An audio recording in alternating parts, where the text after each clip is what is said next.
Fala pessoal, tudo certo? Eu sou o professor Gustavo Ferreira.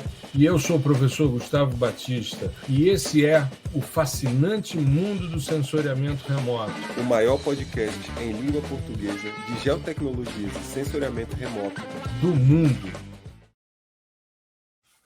Olá, nós estamos começando mais um episódio do podcast O Fascinante Mundo do Sensoriamento Remoto, episódio 265, Sensoriamento Remoto aplicado à fiscalização.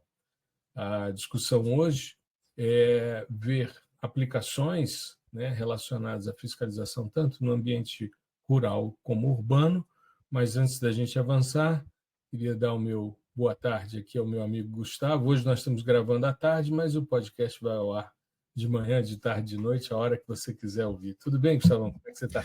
Fala aí, professor, tudo certo? Hoje é um tema legal até para esclarecer para o pessoal, né, o quão o sensoriamento remoto está inserido, né, nas nossas questões de dia a dia, assim, e a gente nem faz tanta ideia, né, e também as questões de avanço, né, da tecnologia que propiciou uma fiscalização um pouco mais eficiente, né, porque um país desse tamanho, né, fica difícil você atuar em todos os locais, né? Você pode ir em qualquer tipo de órgão aí de fiscalização, não só ambiental ou territorial, né? Mas que você vai entender que o principal gargalo é a falta de pessoas, né? Você tem e você sabe onde está acontecendo as coisas, né? E o problema é que não tem pessoal bastante para se dirigir até esses locais. E essa questão de saber onde está acontecendo é que entra aí o sensoriamento remoto, né? Então isso é muito interessante da gente colocar em perspectiva, né? Que não é só o monitoramento ambiental, enfim, todas as questões de ilícitos, de crimes ambientais, né? Mas tem outras aplicações que também são ligadas, né? E que são extremamente comuns, né? A gente, antes de entrar aqui no episódio, a gente estava comentando até da questão de imposto, né? Do IPTU, por exemplo. Aqui, por exemplo, aqui no Distrito Federal, antigamente, eu não sei se ainda continua assim, né? Mas você tinha um sobrevoo, né? Um aerolevantamento aqui, por ano. Você tinha um por ano aí, e ele era focado na área urbana, né? Tanto que na época que eu trabalhei um tempinho no governo do Distrito Federal, na parte de geoprocessamento, era mais para transporte, né? Mas, enfim, a gente tinha acesso a esses dados e eles eram recortados, assim, só para a área urbana, né? Então, exato. Até mesmo no portal do Distrito Federal eles vinham, né? Assim, sim, isso. Atualizados, né? Você poderia consumir aquilo como um geosserviço, né? Abrir no seu QGIS e tal, e dar uma visualizada, né? Então, você tinha, se eu não estou enganado, era 0,5 metro de resolução, 30 centímetros, uma coisa dessa. Mas isso acho que foi 45 aqui. O 45? foi 45. Eu me lembro porque São Paulo foi 25 e aqui era 45. Eu participei das discussões junto à empresa que fazia o levantamento aqui anual, né, desse aerolevantamento, justamente para atualização de bases cartográficas urbanas, justamente visando essa questão da identificação, monitoramento, fiscalização, principalmente também para subsidiar a cobrança de IPTU, né? Exato, e aí fica muito mais preciso, né? Então, o próprio exemplo daqui da minha casa, né? Que a gente, eu mudei para cá em 2018 e o que logo quando a gente, aliás, antes de mudar, né? Eu fiz eu peguei a parede da frente e avancei assim, tipo uns 2 metros, né? E no outro ano, isso já estava constando, né, lá como área construída, benfeitoria, tem uns termos. E assim, já estava constando, e não veio ninguém aqui na minha casa para, sabe, para olhar e tal. Não precisa, né? Não precisa, os caras viram de cima, e aí, acrescentou mais tantos metros, e isso tem um impacto no valor, né? Então, super interessante essa. É claro que isso tem um custo, esse aerolevantamento tem um custo, né? Que não é barato e tal. Elevado, né? Sim, Exato. e uma série de processamentos, mas a gente vê que é extremamente eficiente, né? Então, uma Uhum. coisa que, é claro, você vai precisar de ter uma análise, né, de um ser humano, uma hora ou outra, mas que você consegue dizer, né, ao analista, enfim, o tomador de decisão, onde que as coisas estão acontecendo, como eu falei no início do episódio.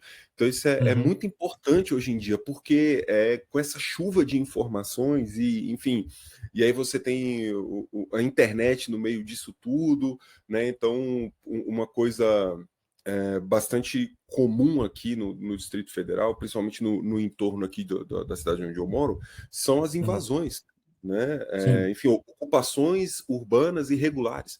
Então a pessoa chega ali, né? Um grupo de pessoas chega ali naquela terra e, cara, em dias assim eles já levantam uns, né, uns barracos assim, mais ou menos ali consolidados e fica ali. Ó, a gente só vai sair daqui no dia que vocês transformarem isso num bairro, numa cidade, né? Então Aí vem a fiscalização, vem a GFIS e derruba tudo, tira isso. os caras de lá, né?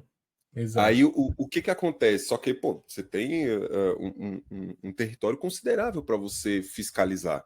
Aí, da mesma forma que está acontecendo aqui, está acontecendo lá na outra ponta do Distrito Federal, né? Sei lá, Uhum. 40 quilômetros da minha casa, e acontecendo a mesma coisa, e o pessoal, assim, quando você, né, lida com esse tipo de questão, as pessoas que estão ali ocupando, elas sabem exatamente o que fazer, né? Ó, a gente Uhum. tem que chegar aqui o mais rápido possível, construir isso e tal. Depois que a gente fizer isso, acabou, já não tem mais para onde correr, né? Assim, eles, Uhum. vamos dizer assim, o Estado tem que, não pode mais derrubar, enfim, essas coisas, né?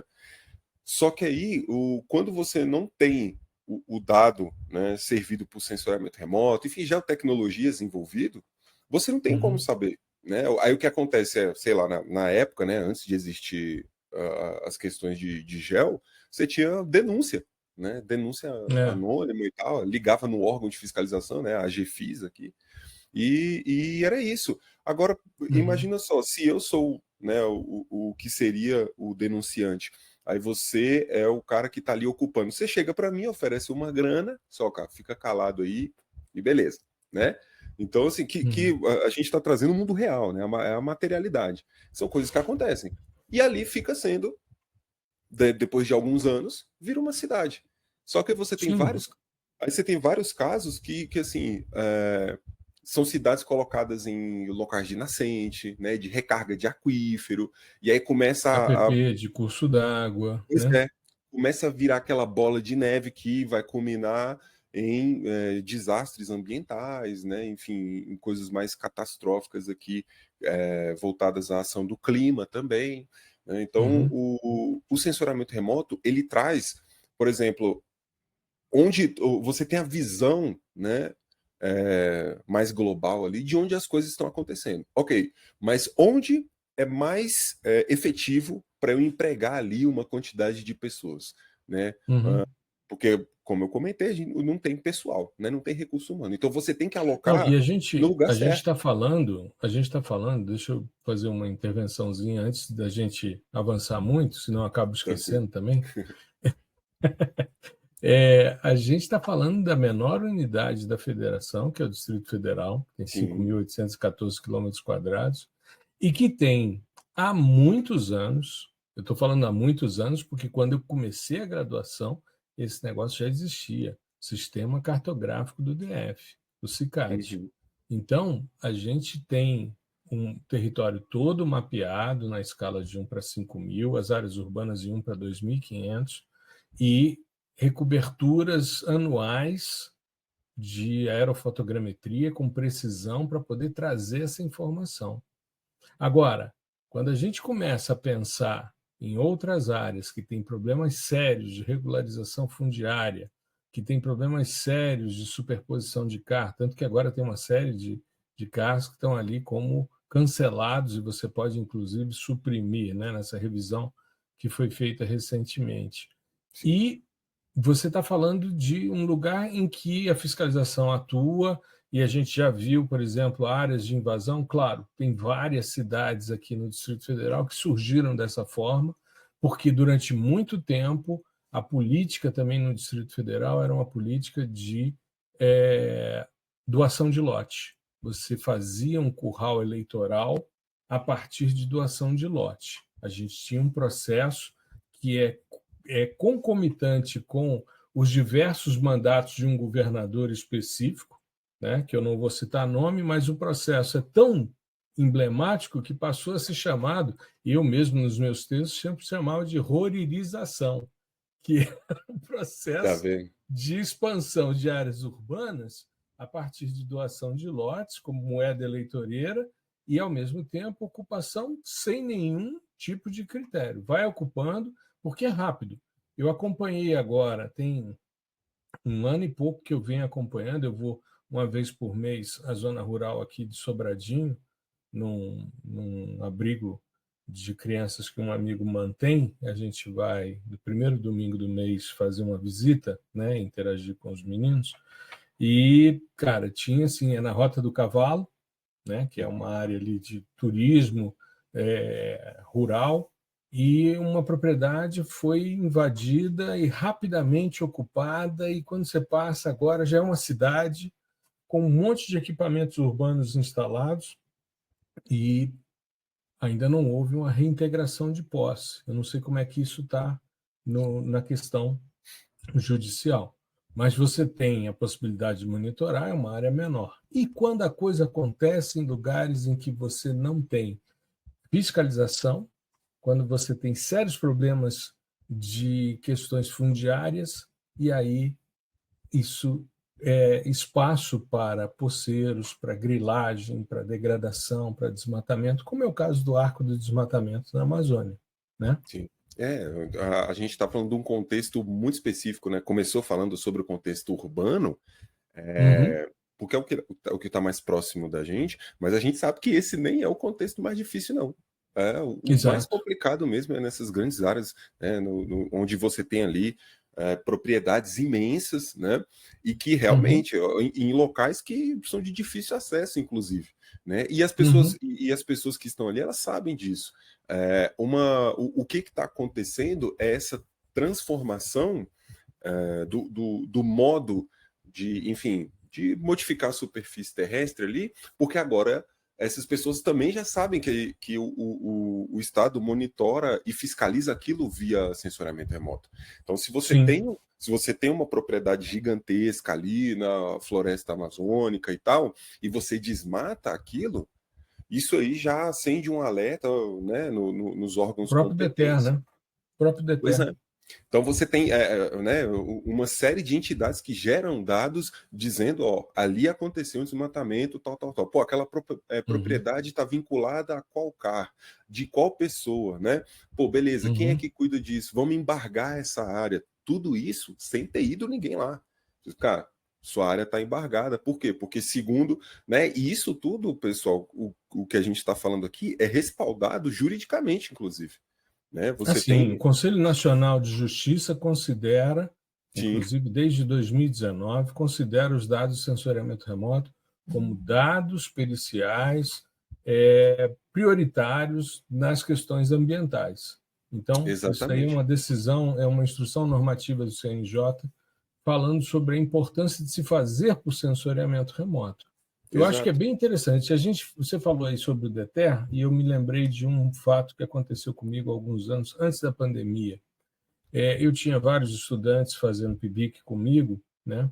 E recebi um contato do IBAMA, né? O pessoal da fiscalização entrou em contato comigo aqui em Brasília. Eu fui ao IBAMA sede, e conversando com os caras, eles precisavam de agente gel.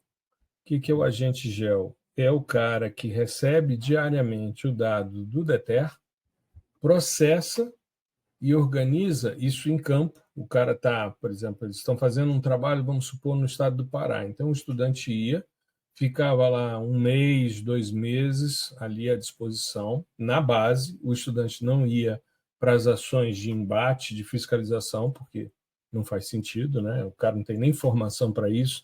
nem condição, é um ambiente perigoso, é uma ação bastante complexa, mas ele ficava na base. O dado do DETER para o IBAMA é diário, né? Para o usuário é a cada 3 dias, mas para o IBAMA, o INPE gera diariamente a informação dos alertas de desmatamento. Tudo que está acima, acho que é de 6,4 hectares, ou 3,6, agora me deu um branco sobre valores, mas é algo em torno disso, é menos de 10 hectares, né? Aí aparece no sistema sensores, porque eles usam sistemas de revisita diária, como é o caso do MODES, né? E aí eles lançam aquele alerta e o indivíduo, então, monta toda a rota para que a fiscalização chegue e atue no local. Isso antes da pandemia, né? Soube que houve um desmonte muito grande do órgão ambiental, principalmente na questão da fiscalização, e isso está sendo retomado, está sendo rediscutido. Mas foi algo extremamente interessante que tem tudo a ver com a temática que a gente está discutindo hoje, no âmbito da degradação e do desmatamento em ambiente florestado. E como você bem salientou, o cara que degrada já sabe que usam imagens de satélites, tanto que ele faz as coisas normalmente em período de cobertura de nuvem, Sim. justamente para não ser detectado tão rapidamente, né? Por isso, a discussão do Ciber 6, justamente colocar um radar, que eu particularmente não entendi por que os caras optaram por banda X, para um monitoramento ambiental na Amazônia. É uma banda que sofre uma influência atmosférica grande, e a ideia é justamente evitar a influência atmosférica para poder fazer o monitoramento numa época em que não tem nuvem. É uma coisa que não... não, mas é porque você consegue ter alta resolução espacial. Cara, será que precisa, né? Pois é, do contexto regional. Pois é, né? é complicado, mas é melhor do que não ter nada, eu acho. Claro, com certeza, com certeza. Mas que vão... É como, por exemplo, a questão lá do SAR que foram comprados da ICI, né? Aquela finlandesa que vendeu para o governo brasileiro, acho que foram 2 radares, e os caras, eu soube que o pessoal do Cinspan estava com problema porque ele tem dificuldade de se manter em órbita, então precisava fazer um ajuste constante das células de resolução em superfície, porque havia oscilação de órbita por questões de energia.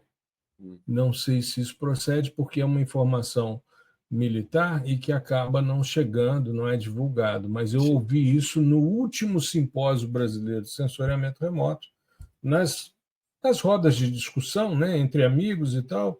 Nem me lembro quem foi que comentou comigo, mas havia essa... Porque as pessoas queriam conversar comigo e com você para ver como é que se a gente tinha alguma solução que pudesse corrigir os dados ou fazer algum tipo de pré-processamento para poder analisar esses dados que oscilariam a célula de resolução em função da variação de altitude da plataforma. Mas isso é papo para um outro episódio, né? Inclusive, estaremos lá, né, no simpósio. Né? A gente dedica um episódio específico para isso. Mas, exato. Cara, a questão de fiscalização ela é importante, e é importante a gente entender isso que a gente acabou de falar. A tecnologia está crescendo, né? A gente tem não só em termos de processamento e de dados, mas de número, né, de informações geradas, né? Você tem uma série de sistemas sensores que você pode integrar, que é o que o pessoal faz, né? Integra vários ali para extrair um resultado bacana, né? Mas, em paralelo, as atividades ilícitas também crescem em termos de tecnologia, inclusive utilizam, né, das mesmas informações que nós. Né? Pois é. Mesmas então a gente armas. tem que estar sempre jogando assim, como se fosse a arte da guerra mesmo. Você tem que estar um passo à frente, tal, essa coisa toda. Exato. E o contexto importa muito, né, em termos da fiscalização, que a gente estava comentando. Uma coisa é aqui, ocupação irregular aqui no Distrito Federal, numa porção específica do Distrito Federal, a gente não está falando, por exemplo, ocupação próxima ao centro, ao plano piloto, é uma coisa, né? Nas outras regiões administrativas é diferente. Tem a questão política também, que influencia bastante, né? Especificamente, só retornando a esse assunto, a gente sabe aqui no Distrito Federal, né? O pessoal que vem de fora dizendo, vocês têm. Fala assim, o que a gente vê é que parece que tem um déficit habitacional enorme. Realmente tem um déficit habitacional enorme, mas tem uma quantidade de imóveis vazios há anos que é enorme também, né? Então, enfim, falta muita coisa para fechar o processo inteiro, para ser bacana, né? A questão da fiscalização é só um braço disso tudo, né? E hoje está sendo muito mais. Eu ia falar simples, mas não é que é simples, mas é mais divulgado essa questão, né? Porque envolve muito de tecnologias, de geotecnologias. Então a gente estava falando do aerolevantamento aqui, da mesma forma que você pode pegar um drone, né?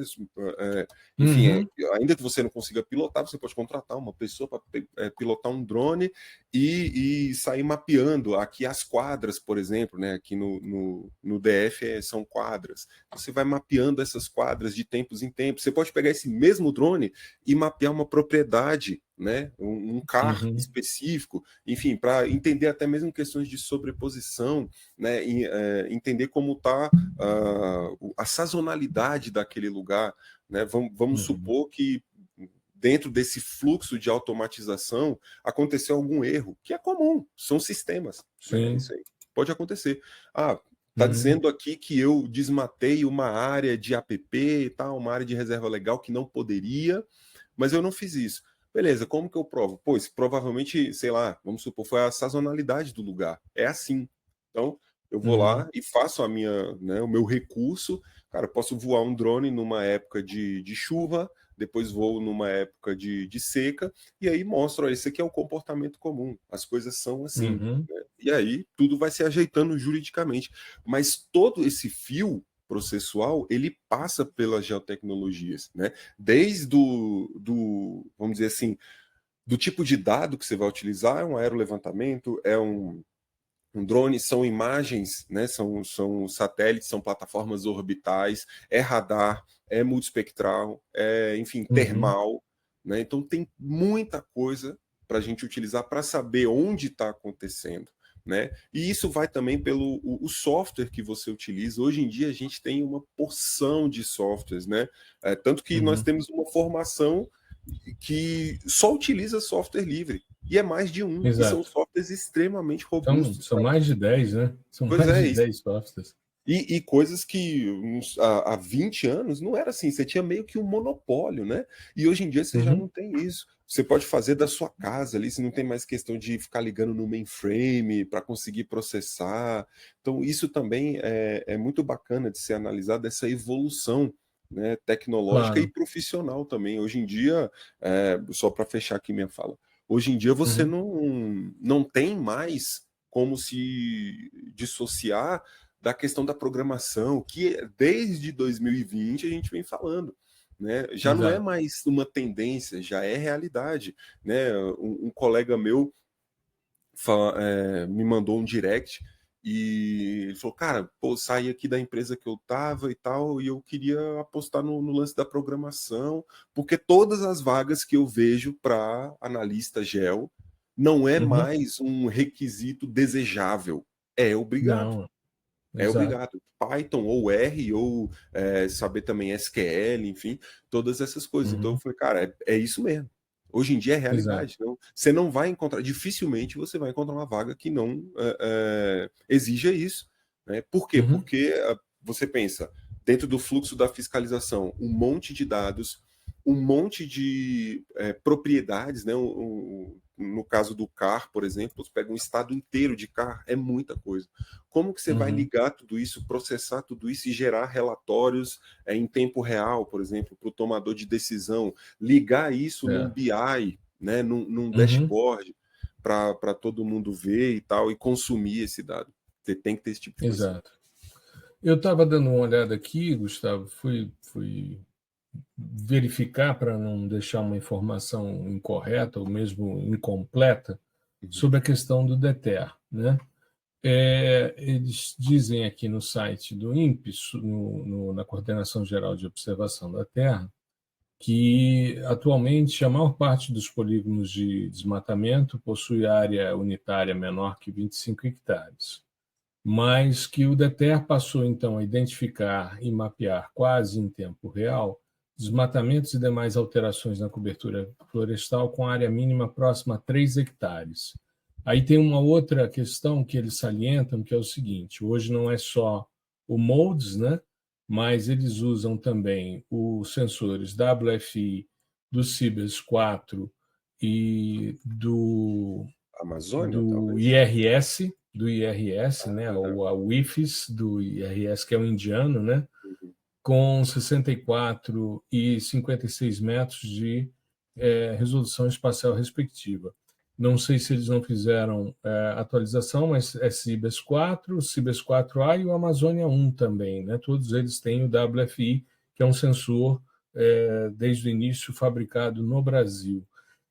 Aí eles comentam o seguinte: os dados são enviados diariamente ao IBAMA, sem restrição de área mínima mapeada. Entretanto, para o público em geral, os polígonos são disponibilizados com dimensão mínima de 6,25 hectares, permitindo dessa maneira o estabelecimento de um critério de comparação com os dados gerados pelo projeto PRODES. Aí falam, né, que utilizam a técnica eles usam uma interpretação visual, usando cor, tonalidade, textura, forma e contexto, e modelo linear de mistura espectral para separar desmatamento, degradação e exploração madeireira. Então, fica a dica, quem quiser depois dar uma olhada, é só entrar no Terra Brasilis, que é o portal, né, onde estão os principais dashboards do INPE, e dar uma investigada aí sobre o que o pessoal faz com o DETER. Com relação à questão dos drones que você salientou, eu outro dia fui conversar com um amigo que estava num órgão ambiental aqui do Distrito Federal, e ele me disse: eu estou indo conversar com o pessoal do Jardim Botânico e eles estão querendo fazer uma conversa, e aí articulou, e eu acabei indo conversar com a pessoa do Jardim Botânico também, né? Ele fez esse meio de campo, e eu fui conversar com, acho que era um dos gestores lá do Jardim Botânico, uma gestora do Jardim Botânico aqui de Brasília. E ela disse: a gente está querendo comprar um drone para voar o Jardim Botânico todos os dias. Eu falei: olha, eu particularmente acho que, primeiro, você vai ter uma quantidade de informação imensa para processar, você vai precisar de máquinas robustas e gente capacitada para isso. Eu acho que, para uma unidade de conservação como essa, como é o caso do Jardim Botânico de Brasília, que é uma estação ecológica, né, você tem ali uma restrição de uso, então você soube de alguma coisa, você sobe o drone e registra, porque aí você tem uma materialidade do processo. A fiscalização por drone é algo extremamente complexo, principalmente por causa da necessidade de baterias para voo, de uma análise diária das imagens, e não é só uma visualização, você precisa baixar esses dados e processar para você ter respostas mais interessantes. E aí, eu particularmente acho que seria interessante um monitoramento, de repente, por imagens de satélite e, no caso de alguma Pontual, né? percepção, alguma percepção, porque tem usuários ali que frequentam a estação ecológica, né? O Jardim Botânico tem uma parte que é para visitação pública, então a pessoa pode ver o que está acontecendo. Tem pesquisadores que frequentam a estação ecológica, né, que podem denunciar, e sim você sobe, materializa e tal. Mas fazer um monitoramento diário é algo que exigiria muito esforço computacional, muita robustez de equipamentos e técnicos muito habilitados. Isso está cada vez mais se popularizando, barateando os custos, né? A gente tem visto aí uma série de plugins que estão sendo gerados aí para o QGIS, né? E também o Open Drone Map, que é um projeto extremamente interessante de utilização de software livre de código aberto para processamento de dados de drone. Isso vai se popularizar cada vez mais e é importante a gente estar atento a isso, né?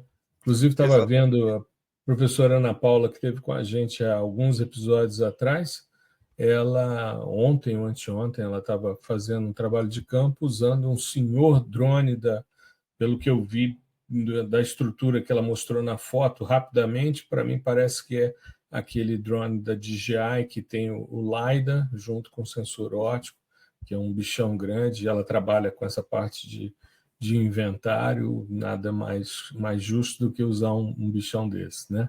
Exato. Mas, precisa, né? Exato. E também, só para a gente fechar, para fazer, por exemplo, para IPTU, você precisa ter um nível de precisão cartográfica específica, que se você fizer com drone, não necessariamente, a não ser que haja um controle de campo para discutir isso, né? Você precisa ter também acurácia e precisão nesses processos para poder cobrar, né? Fazer uma fiscalização que vai gerar um aumento de imposto aí para o contribuinte, né? Então, ficar atento a esse tipo de coisa. Maravilha. Acho que a gente pontuou aqui, né, o geralzão das aplicações em fiscalização, né? Existe também, eu esqueci de comentar, mas o GEL está presente, inclusive, na parte de autuação lá, física mesmo. Quando o pessoal, né, os fiscais vão a campo, você consegue levar toda aquela informação que você, né, processou no celular. Ali no mapa, no telefone, offline, inclusive. A tecnologia já permite isso, né? Então, nos locais onde a internet é ruim, você já consegue. Vai offline e você vai exatamente no ponto onde a coisa aconteceu ou ainda está acontecendo, né? E isso é também uma dimensão da fiscalização. Seria interessante, né, a gente ver também com o Rubens como essa perspectiva de fiscalização voltada aí para, né, a atuação dele no urbano, né? Como isso tem um impacto, que eu tenho certeza que tem um impacto gigantesco, né, no trabalho dele. Mas aí a gente fica para um próximo episódio. Ele hoje não pôde estar aqui com a gente, né? Eu estou voltando de uma campanha de campo, o que fez com que a gente não conseguisse gravar no dia habitual, que é quarta-feira à noite, né? Mas a gente hoje conseguiu discutir, inclusive usei muito instrumento de GIS, né? de gel geral, né? Não só SIG, mas também sensoriamento no campo para fazer todo o trabalho, marcação, enfim, bastante eficiente, e fiquei bastante impressionado com o equipamento que a gente usou no campo, em que ninguém, de todas as operadoras que tem no país, que estavam ali presentes, ninguém tinha sinal de celular, e o negocinho, o equipamento com um chip de internet das coisas, com baixíssima frequência, o cara na Arábia Saudita mandou o print de tela para a gente, mostrando o que a gente estava coletando de informação de solo em tempo real. Isso é um papo mais para um outro episódio para a gente discutir esse tipo de tecnologia. Beleza? É isso aí, amigo. Maravilha. Fechamos aí. Uma boa semana para você, para toda a nossa audiência. Fique bem, se cuide. Um grande abraço. É isso. Valeu, professor. Valeu aí os nossos ouvintes, telespectadores, né? Internet-espectadores. E até o próximo episódio. Um grande abraço. Web-espectadores, né? Web-espectador. Grande abraço, pessoal. Um abração. Valeu. Tchau. Muito obrigado por prestigiar o nosso podcast. O fascinante mundo do sensoriamento remoto.